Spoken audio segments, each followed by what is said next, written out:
Ya Allah. Terus bagaimana hubungan dengan anak saya yang sekolah di pesantren, Pak? Hadis yang mengandung kaidah fikih, ya, seperti misalnya innamal a'malu binniyat. Ini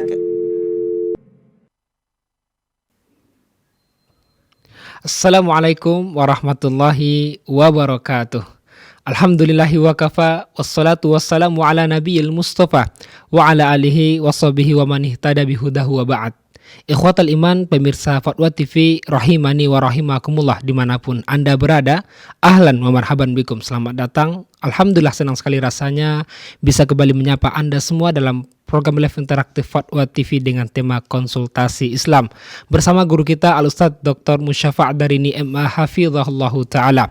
Salat dan salam semoga tercurahkan kepada Nabi kita yang mulia, Rasul tercinta Nabi Muhammad SAW, juga kepada keluarga beliau, para sahabat beliau, serta orang-orang yang istiqamah di atas sunnah beliau hingga akhir zaman. Allahumma salli ala Muhammad wa ala ali Muhammad. Ikhwatal iman, pemirsa Fatwa TV rahimani wa rahimakumullah dimanapun Anda berada, walhamdulillah telah ada bersama kita pemateri kita pada kesempatan ini, guru kita Al-Ustadz Dr. Musyafa' Darini MA Hafizahullah Ta'ala, yang merupakan dosen di STD Imam Syafi'i Jember. Dan mari kita sapa beliau. Assalamualaikum Ustadzana. Waalaikumsalam warahmatullahi wabarakatuh. Ahlan, kefalun Ustadz. Ahlan wa sahlan, alhamdulillah bikhair wa afiyah. Keluarga sehat semua Ustadz ya. Alhamdulillah. Jazakumullah khairan atas waktu kesempatannya Ustadz yang hadir Jazakum bersama khairan. kami di sini, dan kita minta berupa nasihat sebagai kalimat pembuka Ustadz. Fadhil masuk maju. Bismillahirrahmanirrahim. Alhamdulillah wassalatu wassalamu ala Rasulillah wa ala alihi wa sahbihi wa mawalah, amma ba'd. Jamaah sekalian rahimani rahimakumullah. Di kesempatan yang singkat ini saya ingin menyampaikan sebuah hadis yang mengisahkan tentang seorang sahabat dari Arab Badui di suatu hari Jumat mendatangi Rasulullah sallallahu alaihi wasallam ketika beliau sedang khutbah, dan beliau mengatakan, sahabat ini mengatakan kepada Rasulullah sallallahu alaihi wasallam, "Ya Rasulullah, halakatil mawashi." Wahai Rasulullah, hewan ternak banyak yang mati. Wanqata'atis subul, jalanan menjadi lengang karena tidak ada hewan-hewan yang dinaiki untuk tunggangan.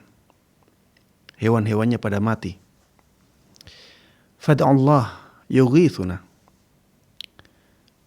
mintalah kepada Allah Subhanahu wa taala agar Allah menurunkan hujan kepada kami, menurunkan hujan kepada kita. Maka Rasulullah sallallahu alaihi wasallam tidak mengingkari orang ini. Rasulullah sallallahu alaihi wasallam menyanggupi apa yang diminta oleh orang ini. Maka Rasulullah sallallahu alaihi wasallam mengangkat kedua tangan beliau.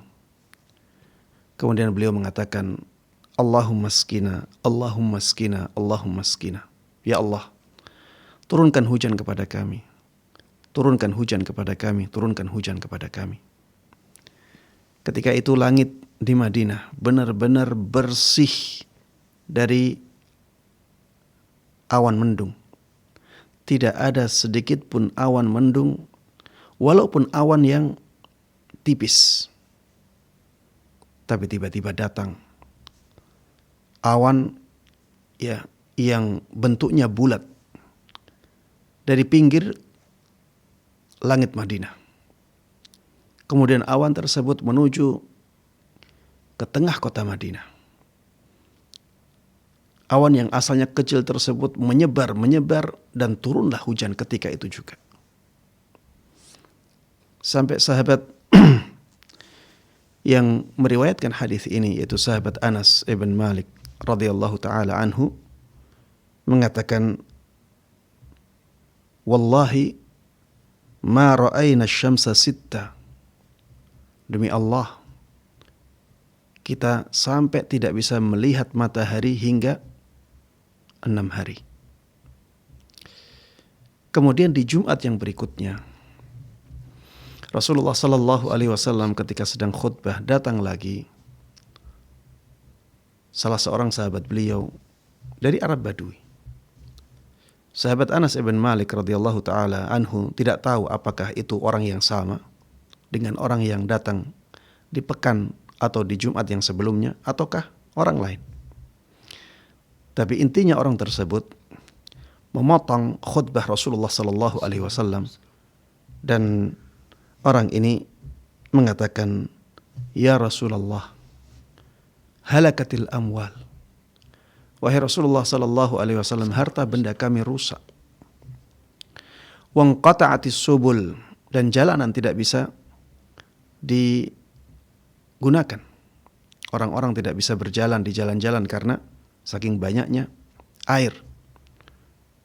Dan kita tahu dulu tidak ada aspal. Ketika jalan terus diguyur oleh air, maka lama-kelamaan akan sulit untuk dilewati. Fad'ullaha yumsikuha. Maka mintalah kepada Allah Subhanahu wa taala agar Allah menahan hujan ini. Saat itu juga Rasulullah sallallahu alaihi wasallam tidak mengingkari permintaan orang tersebut. Dan Rasulullah sallallahu alaihi wasallam langsung mengangkat kedua tangan beliau dan beliau berdoa, Allahumma hawalaina wala alaina. Ya Allah, jadikan hujan ini berada di sekitar kita, bukan langsung mengguyur kita. Allahumma alal akami wal jibali wal ajami wal dhirabi wal audiyati wa manabiti syajar. Di sini Rasulullah sallallahu alaihi wasallam menyebutkan tempat-tempat yang beliau inginkan agar Allah Subhanahu wa taala menurunkan hujan di tempat-tempat tersebut, ya seperti perbukitan, seperti di pinggir-pinggir kota Madinah, di lembah-lembah, di tempat-tempat yang biasanya tumbuh rerumputan, dan tempat-tempat yang biasanya tumbuh pepohonan. Maka akhirnya Allah pun langsung memindah hujan tersebut ke tempat-tempat yang diinginkan oleh Nabi kita Muhammad sallallahu alaihi wasallam. Jamaah sekalian rahimani rahimakumullah, hadis ini hadis yang sangat menakjubkan. Di dalamnya ada bukti bahwa Rasulullah sallallahu alaihi wasallam adalah seorang nabi. Bisa dibayangkan, yang asalnya kering kerontang,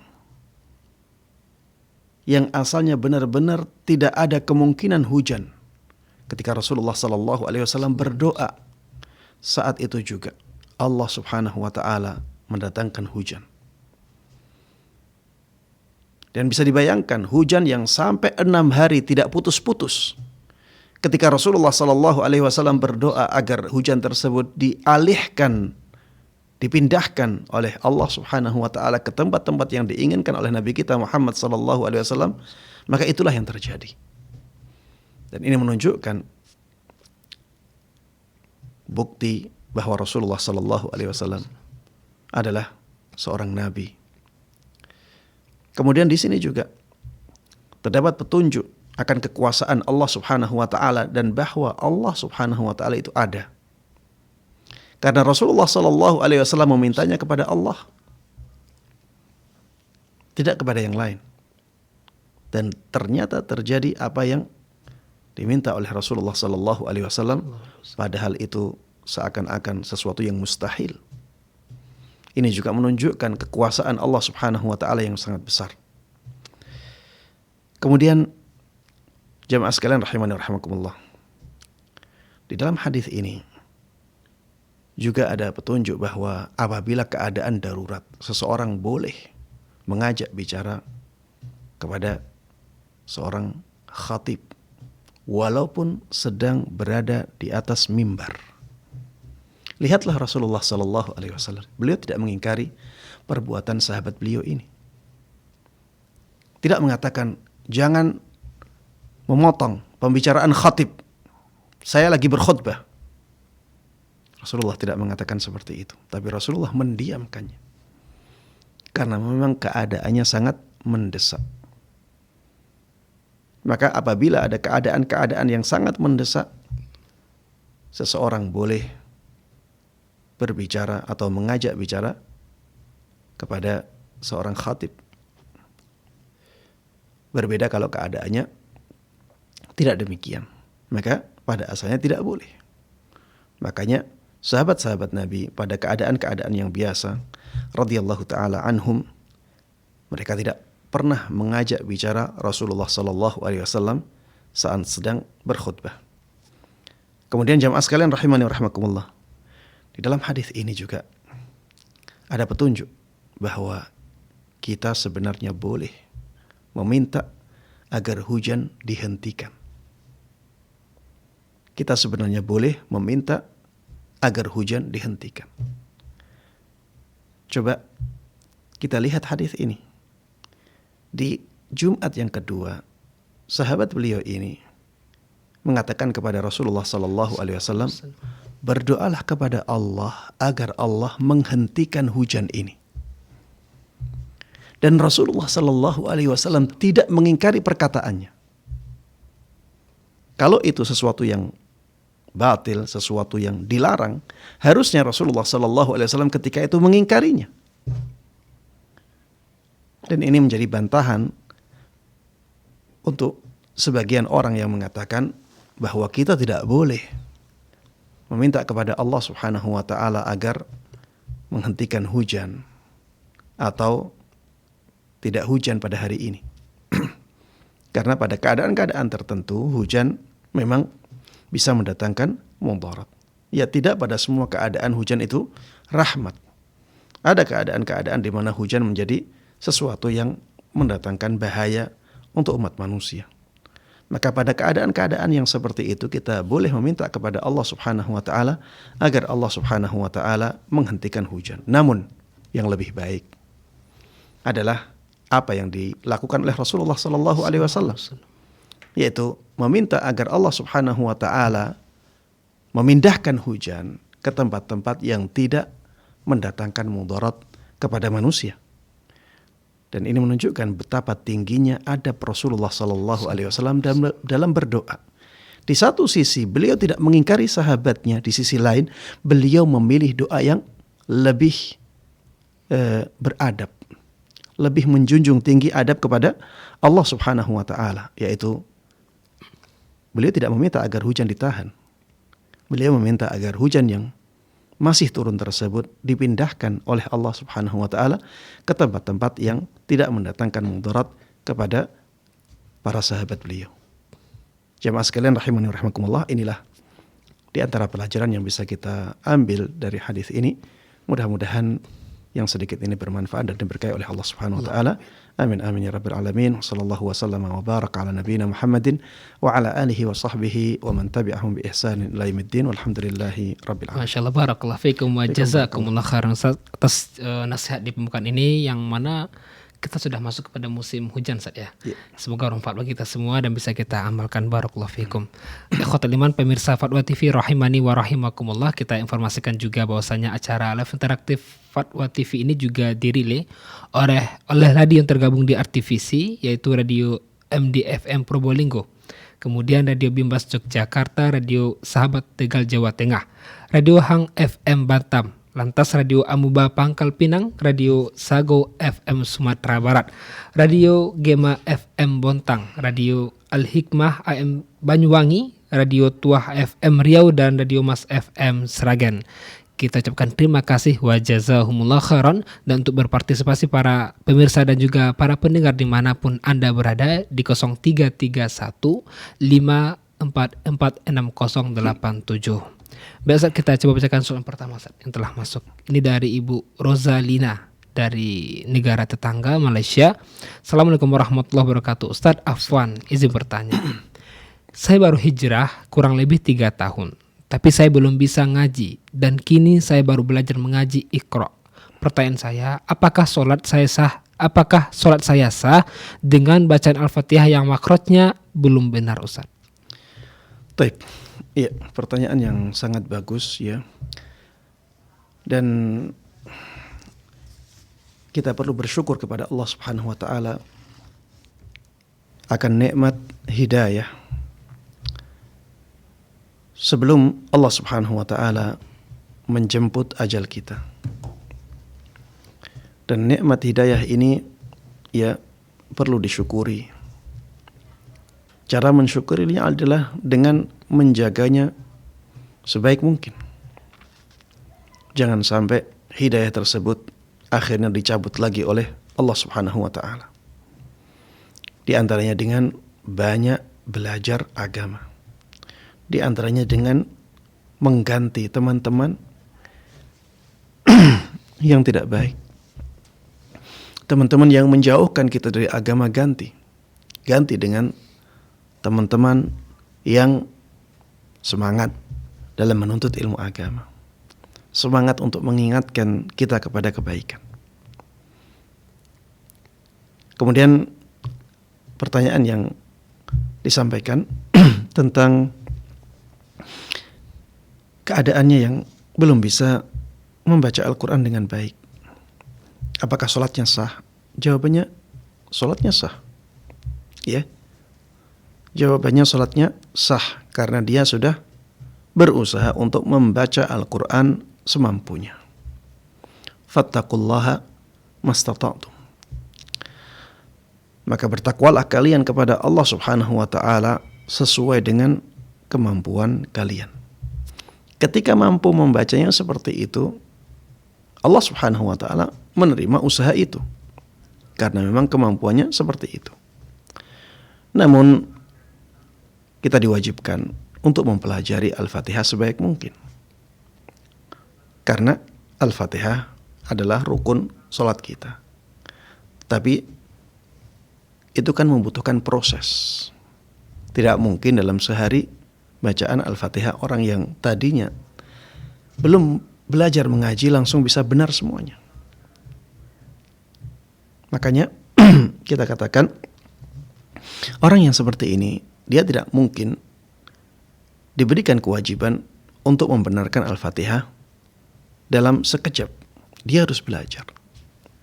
Makanya ya belajarlah sebaik mungkin, dan dengan belajar terus seseorang akan diperbaiki makhrajnya.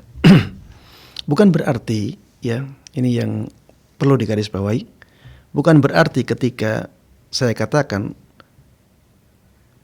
sholatnya sah berarti boleh menjadi imam bagi yang lain. Ya, bukan berarti demikian. Kalau misalnya kita merasa bacaan Al-Fatihah kita masih jauh dari kata baik, maka berhati-hatilah ketika menjadi imam, ya. Kalau misalnya teman-teman kita juga levelnya sama, ketika itu tidak ada masalah. Makmum kita levelnya sama dengan kita bacaan Al-Fatihahnya, tidak ada masalah. Tapi kalau misalnya kita merasa teman kita bacaan Fatihahnya lebih baik, maka ya jangan menjadi imam kalau bacaan Al-Fatihah kita masih jauh dari kata baik. Dahulukan mereka, ya, walaupun lebih muda dari kita, bahkan walaupun dia anak kecil, yang penting sholatnya masih bisa dianggap sebagai sholat yang sah, ya. Sholatnya memenuhi syarat dan rukunnya. Demikian, wallahu ta'ala. Barakallahu fikum wa jazakallahu khairan atas jawaban dan penjelasannya Ustaz. Demikian yang bertanya semoga bisa dipahami, dan tampaknya sudah ada penelpon yang terhubung saat kita coba sapa. Assalamualaikum Fatwa TV. Waalaikumsalam warahmatullahi wabarakatuh. Ya, silakan Bapak Mardani di Lampung. Assalamualaikum warahmatullahi wabarakatuh. Waalaikumsalam warahmatullahi wabarakatuh. Kita di dalam sholat, di dalam sujud kan dianjurkan banyak berdoa, Ustaz. Ya. Sudah itu kalau kita rutinkan begini, Bu Ustaz. Di rakaat pertama kita baca umpama doa A, B. Di rakaat kedua C, D. Rakaat ketiga E, F umpama. Begitulah di sholat zuhur. Itu di sholat asar begitu lagi. Di sholat isya begitu lagi. Nah, besok-besoknya lagi begitu terus. Apa boleh itu? Menyalah juga enggak, Ustaz? Baik, cukup Bapak. Cukup, Pak. Terima kasih barakallahu fiik. Ya, saat ini Pak Mardani di Lampung menanyakan tentang rutin berdoa dalam sujud, Ustaz. Apakah itu boleh? Rasulullah sallallahu alaihi wasallam menganjurkan kepada kita semuanya untuk memperbanyak doa di sujud-sujud salat kita.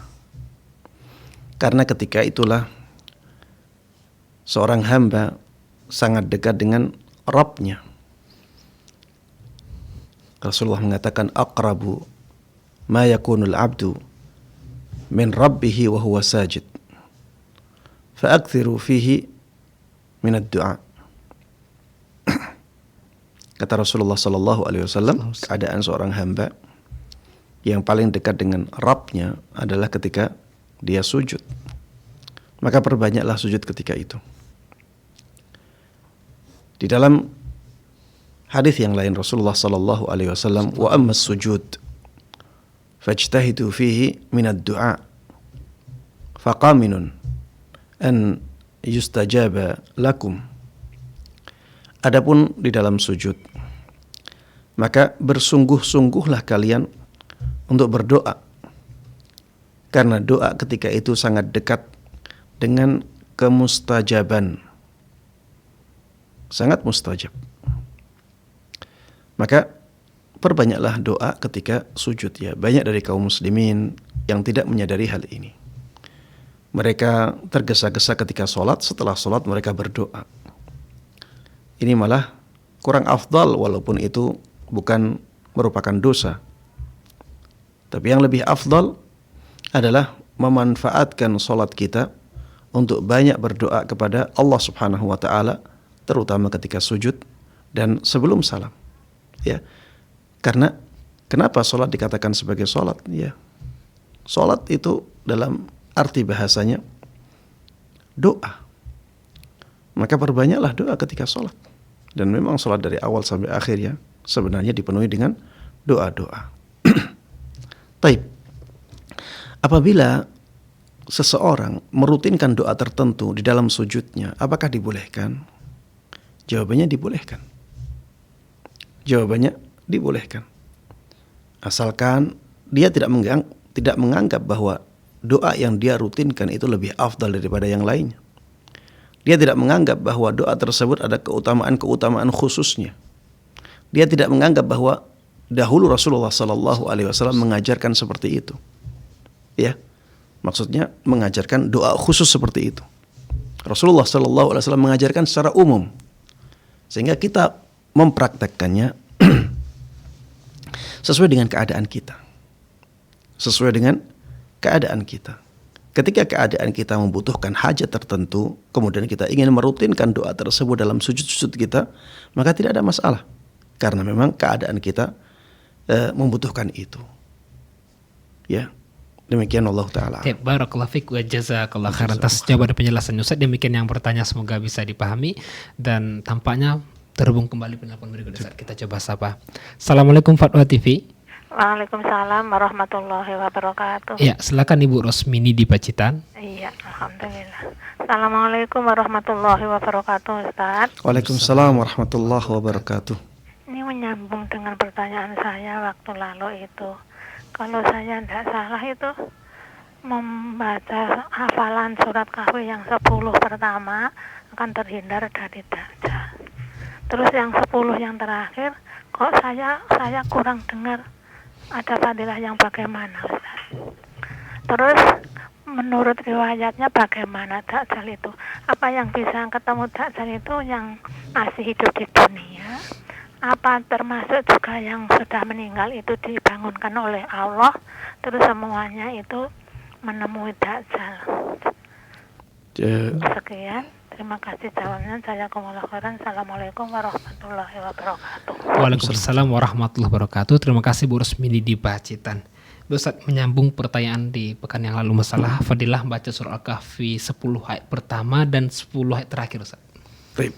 Yang terakhir tadi 10 hari terakhir, apa fadilahnya, Ustaz? 10 ayat terakhir Al-Kahfi fadilahnya apa? Itu saja pertanyaannya. Itu pertanyaannya. Taib. Iya, yang saya tahu adalah keutamaan menghafal 10 ayat pertama dari surat Al-Kahfi. Adapun 10 ayat terakhirnya, wallahu taala alam, ya saya tidak tahu. Mungkin ada riwayat yang menjelaskan hal tersebut, namun Allah Ta'ala alam, saya tidak tahu. Baik, barakallah. Bisa ditanyakan kepada ustadz yang lain. Ahsanallah ilaik. Kemudian Ustaz, tadi Ibu melanjutkan berkaitan dengan terhindar dari Dajjal ini bagaimana Ustaz? Apakah yang sudah meninggal dibangkitkan? Bagaimana Ustaz? Iya, maksudnya selamat dari fitnah Dajjal adalah Allah Subhanahu wa Ta'ala menjadikan orang tersebut ya tidak diuji oleh Dajjal, karena Dajjal itu bisa menghidupkan orang yang meninggal, untuk dikasih ujian. Dia kalau lulus ujiannya, maka dia akan menjadi ahli syurga. Kalau tidak lulus ujiannya, maka dia menjadi penduduk neraka. Intinya Allah Subhanahu wa Ta'ala menjadikan dia selamat dari fitnah Dajjal, ya. Ya, entah ketika itu Allah menjadikan dia menjadikan Dajjal tidak membangunkan dia, tidak menghidupkan dia, atau dengan cara-cara yang lain, ya, itu caranya kembali kepada Allah Subhanahu wa Ta'ala, dan Allah Maha berkuasa atas segala sesuatu. Karena memang disebutkan ya dalam riwayat-riwayat bahwa Dajjal nanti akan memasuki setiap kota. Dajjal nanti akan memasuki setiap kota di dunia ini. Makanya namanya Al-Masih Ad-Dajjal. Al-Masih dari kata-kata yang mengusap, maksudnya dia melewati semua kota yang ada di dunia ini. Ya, dia melewati semua kota yang ada, atau semua kota atau semua daerah yang ada di bumi ini. Dan gerakannya cepat. Allah Ta'ala alam ya bagaimana Allah Subhanahu wa Ta'ala mengatur itu semuanya. Tapi yang jelas Rasulullah SAW menjelaskan demikian. Dan fitnah Dajjal itu fitnah yang sangat luar biasa beratnya. Ya. Makanya kita diperintahkan oleh Nabi kita Muhammad SAW untuk merutinkan doa agar terhindar dari fitnah Dajjal di akhir sholat kita, yaitu sebelum salam. Karena memang bahaya yang sangat luar biasa dari fitnah Dajjal tersebut. Demikian Allah Ta'ala. Barakallahu fikum Ustaz. Demikian yang bertanya Bu Rosmini, semoga bisa dipahami. Dan Masya Allah tampaknya terhubung kembali penelpon berikutnya saat kita langsung sapa. Assalamualaikum Fatwa TV. Assalamualaikum warahmatullahi wabarakatuh. Hamba Allah di Bogor, Pak Ustaz. Ya, silakan Bapak di Bogor. Assalamualaikum warahmatullahi wabarakatuh, Pak Ustaz. Waalaikumsalam warahmatullahi wabarakatuh. Barakallahu fikum. Semoga Allah menjaga Pak Ustaz, keluarga dan ibunya Pak Ustaz. Pak Ustaz, mau tanya, ada pertanyaan titipan dari saudara Pak Ustaz tentang seseorang yang dia mewasiatkan kalau sampai dia meninggal, yang anggota badan tubuhnya berapa jenisnya gitu ya, apa ginjalnya, apa-apanya gitu, kalau emang bisa berguna, bisa bermanfaat, dia boleh katanya untuk didonorkan. Ini kalau tinjauan dalam syariat Islam seperti gimana Pak Ustadz? Ini satu pertanyaannya. Yang kedua Pak Ustadz, pertanyaan tentang anak pernah dengar katanya keutamaan sholat berjamaah di masjid hanya ada yang pertama. Jadi kalau seumpama kita datang telat ke masjid sudah bubar, ada contoh katanya kembali lagi, jadi nggak usah sholat di masjid, sholat aja di rumah, seperti gitu. Mohon penjelasannya Pak Ustaz. Assalamualaikum warahmatullahi wabarakatuh. Waalaikumsalam warahmatullahi wabarakatuh. Terima kasih Bapak di Bogor, semoga bisa ditunggu jawabannya. Baik Ustaz, yang kita mulai yang kedua Ustaz, masalah keutamaan sholat berjamaah yang pertama Ustaz. Apakah yang kedua juga dapat fadilahnya?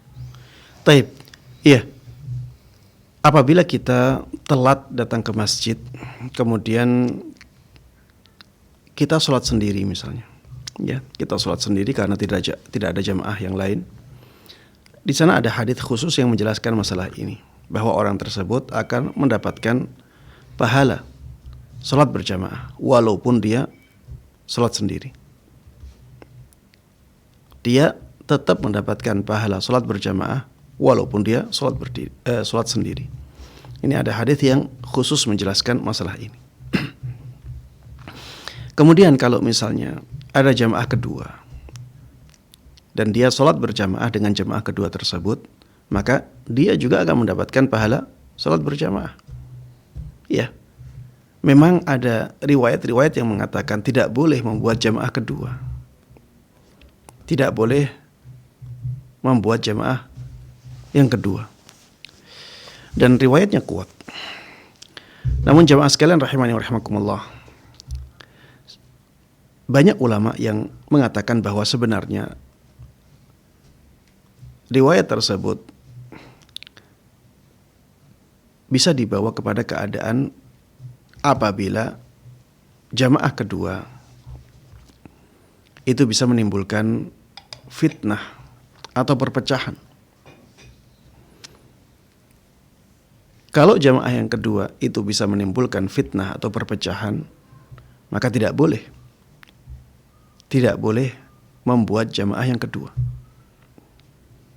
Tapi apabila jamaah yang kedua ini tidak menimbulkan fitnah, tidak menimbulkan perpecahan, ya, maka tidak ada masalah. Tidak ada masalah, itu suatu kebaikan. Dan membuat jamaah yang kedua ini juga ada riwayat-riwayat yang menunjukkannya. Sehingga kita bisa kompromikan riwayat-riwayat yang terlihat bertentangan dengan perkataan sebagian ulama tadi, bahwa dilarangnya jamaah yang kedua itu ketika keadaannya menimbulkan fitnah. Fitnah di sini maksudnya adalah kegaduhan, menimbulkan perpecahan. Sehingga ada orang-orang yang tidak senang dengan imam yang pertama, akhirnya dia sengaja untuk datang akhir ke masjid itu untuk mengikuti jamaah yang kedua. Kalau keadaannya demikian, maka lama-kelamaan akan menimbulkan fitnah. Bisa jadi nanti banyak orang yang mengikuti hal yang sama, dan akhirnya imam yang pertama jamaahnya sedikit karena mereka sengaja untuk mengakhirkan sholatnya. Mereka menunggu jamaah yang kedua. Dan ini tentunya akan berakibat buruk bagi persatuan kaum muslimin. Apabila keadaannya demikian, maka tidak boleh membuat jamaah yang kedua. Tapi apabila keadaannya tidak demikian, tidak ada fitnah, tidak ada perpecahan, ya, walaupun dibuat jamaah yang kedua, maka tidak ada masalah, ya. Dan orang yang mengikuti jamaah yang kedua juga tetap mendapatkan pahala berjamaah. Wallahu taala a'lam. Barakallahu fiik. Kemudian yang pertama tadi Ustaz, orang yang meninggal mewasiatkan untuk mendonorkan anggota tubuhnya, Ustaz. Baik, iya. Ada sebagian ulama yang membolehkan, ya. Ada sebagian ulama yang membolehkan karena dengan didonorkan orang tersebut menjadikan bagian dari tubuhnya itu lebih bermanfaat. Orang tersebut menjadikan bagian dari tubuhnya lebih bermanfaat. Karena orang yang meninggal pada akhirnya tubuhnya akan rusak semuanya. Dengan didonorkan, maka bagian tubuh yang didonorkan tersebut bisa dijaga dan dimanfaatkan oleh orang lain. Ya, ada yang membolehkan dan ana melihat wallahu taala alam ini lebih kuat dengan syarat, ya, orang yang membolehkan juga membuat syarat, ya. Syaratnya dia tidak memperjualbelikannya. Karena itu bukan hak dia. Dia tidak boleh memperjualbelikan anggota badan dia. Anggota badan dia itu amanah. Maka tidak boleh dia perjualbelikan. Dia kalau ingin seperti itu, maka dia harus melakukannya dengan sukarela tanpa mengharapkan keuntungan sedikit pun. Demikian wallahu taala a'lam. Barakallahu fiik wa jazakallahu khair atas jawaban penjelasannya Ustaz. Demikian yang bertanya Bapak di Bogor, semoga bisa dipahami dan sudah terhubung kembali penelpon berikutnya Ustaz. Langsung kita sapa. Assalamualaikum Fatwa TV. Waalaikumsalam warahmatullahi wabarakatuh. Ya, silakan Ibu Yanti di Sumatera Barat. Ya. Assalamualaikum warahmatullahi wabarakatuh, Ustaz. Waalaikumsalam warahmatullahi wabarakatuh. Ini mau nanya Ustaz, duduk tasyahud awal, apakah membaca salawat itu disyariatkan? Jika iya, sampai mana bacaannya ya Ustaz? Pertanyaan yang kedua, untuk sholat duduk, apakah posisi duduk antara dua sujud dan tasyahud, punggung tetap tegak atau merunduk sedikit ya Ustaz? Baik, cukup Ibu. Ya cukup. Terima kasih Bu Yanti di Sumbar, ditunggu jawabannya Ibu. Baik Ustaz, silakan yang pertama berkaitan dengan membaca salawat dalam salam Ustaz. Baik. dalam tasyahud ya. Di tasyahud. Ya, membaca salawat dalam tasyahud awal. Ini diperselisihkan oleh para ulama ya. Membaca salawat dalam tasyahud awal ini masalah yang diperselisihkan oleh para ulama. Ada yang mengatakan wajib, ada yang mengatakan sunnah. Ada yang mengatakan wajib, ada yang mengatakan sunnah. Wallahu ta'ala alam, ana lebih menguatkan pendapat yang mengatakan wajib.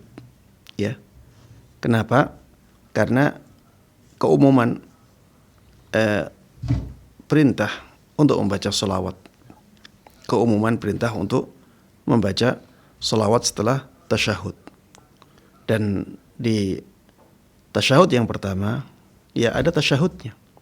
Sehingga hadis-hadis yang mensyariatkan kita atau memerintahkan kita untuk membaca salawat Ibrahimiyah itu bisa diterapkan pada tasyahud awal. Kemudian sampai mana membaca salawat tersebut? Ada yang mengatakan cukup Allahumma salli ala Muhammad wa ala ali Muhammad. Ada yang cukup membaca Allahumma salli ala Muhammad dan itu kadar yang paling sedikit ya untuk membaca salawat. Karena kalau seseorang sudah membaca Allahumma salli ala Muhammad, maka dia sudah bisa dikatakan sebagai orang yang telah membaca salawat. Namun jamaah sekalian rahimani wa rahimakumullah, dalam beribadah sebaiknya kita jangan sampai mengambil kadar yang paling sedikit. Berusahalah untuk melakukan sunnah-sunnah Nabi Muhammad SAW secara sempurna. Dan karena kita tadi katakan bahwa tidak ada bedanya antara tasyahud awal dan tasyahud akhir dalam bacaan salawat, bahwa bacaan salawat itu wajib, maka ya berusahalah untuk membaca salawat Ibrahimiyah dari awal sampai akhir. Allahumma salli ala Muhammadin wa ala ali Muhammad kama sallaita ala Ibrahim wa ala ali Ibrahim innaka Hamidum Majid. Wa barik ala Muhammadin wa ala ali Muhammad kama barakta ala Ibrahim wa ala ali Ibrahim innaka Hamidum Majid. Ya. Dan bacaannya seperti ini baik di tasyahud awal maupun di tasyahud akhir. Wallahu ta'ala a'lam. Barakallahu fiik wa jazakallahu khair. Untuk yang kedua, saat posisi duduk antara dua sujud ketika sholat duduk. Baik. Posisi duduk di antara dua sujud ketika sholatnya dalam keadaan duduk, apakah menunduk sedikit ataukah tidak? Jawabannya tidak. Ya. Jawabannya tidak. Ya. Jadi Rasulullah SAW memerintahkan untuk memberikan isyarat menunduk itu ketika ruku dan sujud saja. Dan Rasulullah SAW memerintahkan kita agar menunduknya ketika sujud itu lebih banyak, lebih dalam daripada menunduk ketika ruku. Ya, jadi kita tidak ada penjelasan secara detail berapa derajat menunduknya, tidak ya. Yang penting ketika sujud menunduknya lebih banyak daripada ketika ruku. Ya, itu yang disebutkan di dalam hadis Nabi Muhammad SAW. Adapun ketika duduk di antara dua sujud, maka posisinya seperti ketika berdiri. Kecuali apabila ketika berdiri duduk yang dipilih adalah duduk bersila, atau dalam bahasa Arab tarabbu, ya. At-tarabbu maksudnya duduk bersila. Jadi Rasulullah SAW dulu pernah ya sholat duduk dengan keadaan bersila. Ya, kalau keadaannya bersila ketika berdiri, maka posisinya akan berbeda dengan posisi ketika beliau duduk di antara dua sujud. Kalau duduk di antara dua sujud berarti iftirash.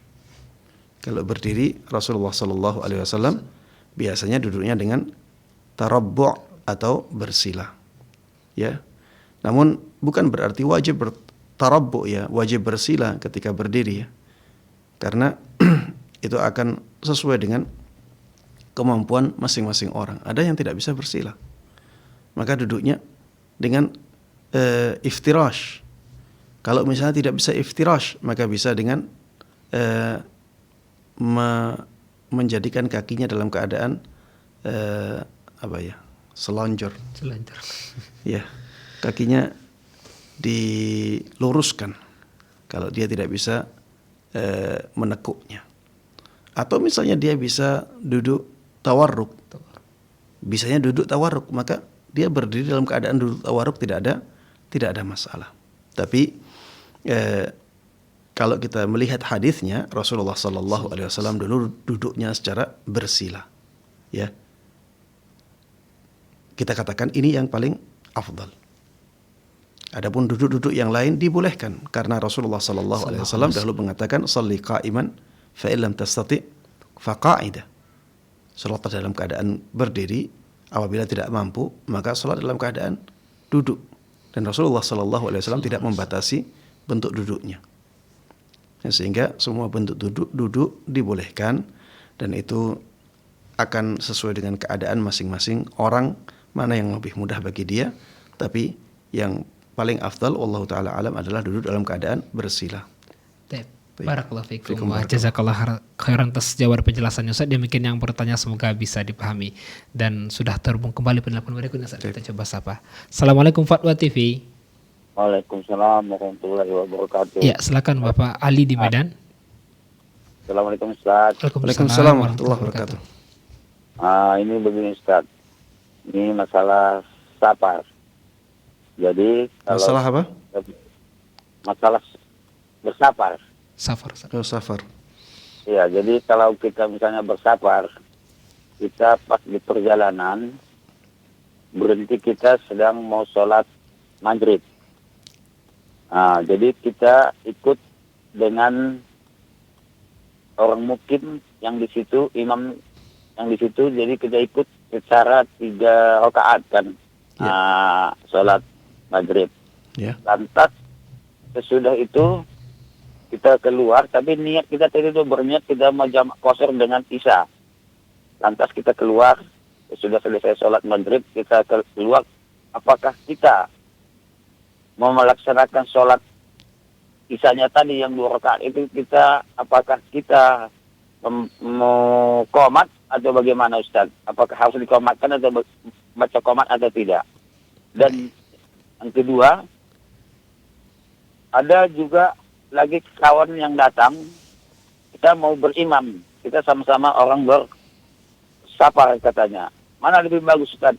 Sholat sendirian atau berimam waktu bersafar itu Ustaz? Ya, baik. Terima kasih Ustaz. Assalamualaikum warahmatullahi wabarakatuh. Waalaikumsalam warahmatullahi wabarakatuh. Terima kasih Pak Ali di Medan berkaitan dengan sholat orang safar Ustaz. Iya. Kasus yang ditanyakan tadi, orang yang safar ini telah sholat berjamaah dengan orang-orang yang mukim, ya. Kemudian setelah itu ingin sholat isya. Setelah selesai menjalankan sholat maghribnya bersama imam yang mukim, apakah disunnahkan untuk membaca iqamah? Ya, jawabannya iya, dianjurkan untuk membaca iqamah sebelum sholat isya. Dan ini bukan kewajiban ya, ini bukan kewajiban, tapi sangat dianjurkan. Kemudian pertanyaan yang berikutnya adalah, apakah lebih baik sholat sendirian ataukah lebih baik sholat berjamaah? Apabila ada orang yang ingin sholat berjamaah bersama dia, jawabannya lebih baik sholat berjamaah. Ya, lebih baik sholat berjamaah. Ya, sholatul jama'ati afdalu min sholatil fadhi bi 27 darajah. Sholat jamaah itu lebih afdal daripada sholat sendirian, dan perbedaannya hingga 27 derajat. Ya. Wallahu taala a'lam. Barakallahu fiik, jazakallahu khairan atas jawaban penjelasannya. Demikian Bapak Ali di Medan yang bertanya, semoga bisa dipahami. Dan Masya Allah sudah terhubung kembali penelpon berikutnya. Kita coba sapa. Assalamualaikum Fatwa TV. Waalaikumsalam warahmatullahi wabarakatuh. Ya, silakan Umu Aryo di Pekanbaru. Ya. Assalamualaikum Ustaz. Waalaikumsalam warahmatullahi wabarakatuh. Melanjutkan pertanyaan dari member di Rosa Ustaz. Yang pertama itu tentang zakat. Ketika suami anak pensiun itu beliau mendapatkan dari asuransi itu mendapatkan uang pensiun. Katanya itu dipotong dari gaji. Kemudian ketika mendapatkan uang pensiun dari asuransi itu, anak keluarkan zakatnya. Apakah benar yang seperti itu, Ustaz? Karena mengingat asuransi kan tidak halal. Terus yang kedua, apakah benar suami yang sudah pernah ketahuan selingkuh hingga zina, walaupun sudah dimaafkan oleh istrinya, tidak lagi mempunyai hak menikah lagi atau berpoligami? Udah Ustaz, itu aja. Terima kasih Umu Aryo di Pekanbaru. Waalaikumsalam. Waalaikumsalam warahmatullahi wabarakatuh. Ya, silakan Ustaz, berkaitan dengan uang pensiun dari asuransi dan dizakatkan Ustaz. Baik. Iya. Uang pensiun ya. Ini keadaannya berbeda-beda ya. Keadaannya berbeda-beda. Kalau pensiun tersebut diberikan oleh negara secara gratis tanpa mengurangi gaji pegawai, maka para ulama mengatakan ini halal. Ya. Karena itu seperti negara memberikan hadiah kepada rakyatnya. Negara memberikan hadiah kepada pegawainya. Maka tidak ada masalah sama sekali. Yang diperbincangkan oleh para ulama adalah ketika asuransi tersebut dengan memotong gaji. Ya. Asuransi tersebut dengan memotong sebagian gaji. Kemudian gaji tersebut diputar, ya, diputar oleh lembaga yang khusus menangani asuransi. Dan banyak yang mengatakan bahwa pengolahannya atau harta tersebut diputar dengan cara-cara yang tidak sesuai dengan syariat, ya, seperti dengan cara riba, dengan cara didepositokan. Maka pada keadaan yang seperti ini, sebenarnya yang diharamkan adalah bunganya. Sebenarnya yang diharamkan adalah bunganya. Adapun potongan gajinya, maka tidak ada masalah. Misalnya setiap bulan dipotong gaji 500.000 untuk dimasukkan ke asuransi. Nanti selama misalnya 10 tahun berarti 500.000 selama 10 tahun jadi berapa? Kalau misalnya 500.000 per bulan ya. 500.000 per bulan jadi 6 juta. Jadi 6 juta. 6 juta kali 10 berarti 60 juta. Harusnya dia mendapatkannya 60 juta. 60 juta jelas halal ini karena harta dia. Yang lebih dari 60 juta, maka kita lihat. Biasanya pihak atau lembaga yang mempekerjakan dia itu juga memberikan tambahan hadiah. Memberikan tambahan hadiah untuk dimasukkan ke lembaga asuransi. Kemudian didepositokan. Maka kita lihat ya, apakah memang lembaga yang mempekerjakan dia itu memberikan hadiah kepada dia tiap bulan untuk dimasukkan ke asuransi. Apabila kenyataannya demikian, maka perlu diketahui harta itu berapa berkumpulnya. Kalau misalnya sebenarnya yang terjadi adalah potongan dari gaji dia, kemudian ditambah dengan tambahan dari lembaga yang mempekerjakan dia kemudian dibawa ke lembaga asuransi untuk didepositokan, berarti di sana ada dua bagian yang dihalalkan, yaitu bagian dari gajinya dan bagian yang merupakan hadiah dari lembaga yang mempekerjakan dia. Baru setelah itu bunga, kalau misalnya ada bunga, bunganya ini yang tidak dibolehkan. Bunganya itu yang tidak dibolehkan. Karena apa? Karena memang pada asalnya itu hukumnya hutang. Kenapa hukumnya hutang? Karena pihak lembaga asuransi itu memutar uang itu. Makanya ada bunga. Ya, kalau uang sudah diputar, itu namanya bukan titipan lagi, tapi namanya hutang. Ketika hutang ada bunganya, maka bunganya jadi riba. Yang tidak boleh yang itunya ya. Jadi bagian yang dari potongan gaji dia halal. Kalau misalnya ada tambahan dari lembaga yang mempekerjakan dia, itu juga halal karena itu ibarat hadiah untuk pekerjanya. Yang diharamkan adalah bagian bunganya. Ya. Taib. Ketika dia menerima uang tersebut, ya, apakah ada syariat zakat? Apakah ada syariat zakat atau diwajibkan zakat? Kalau yang bagian yang diharamkan jelas ya, ini tidak ada syariat zakat. Kenapa? Karena itu bukan hak milik dia. Makanya diharamkan. Ya, bagian yang tadi haram itu dia harus menyisihkannya, diberikan kepada lembaga yang bisa menyalurkannya ke pembuatan fasum, ya, atau diberikan kepada fakir miskin atau orang yang misalnya terlilit hutang, bisa diberikan kepada mereka.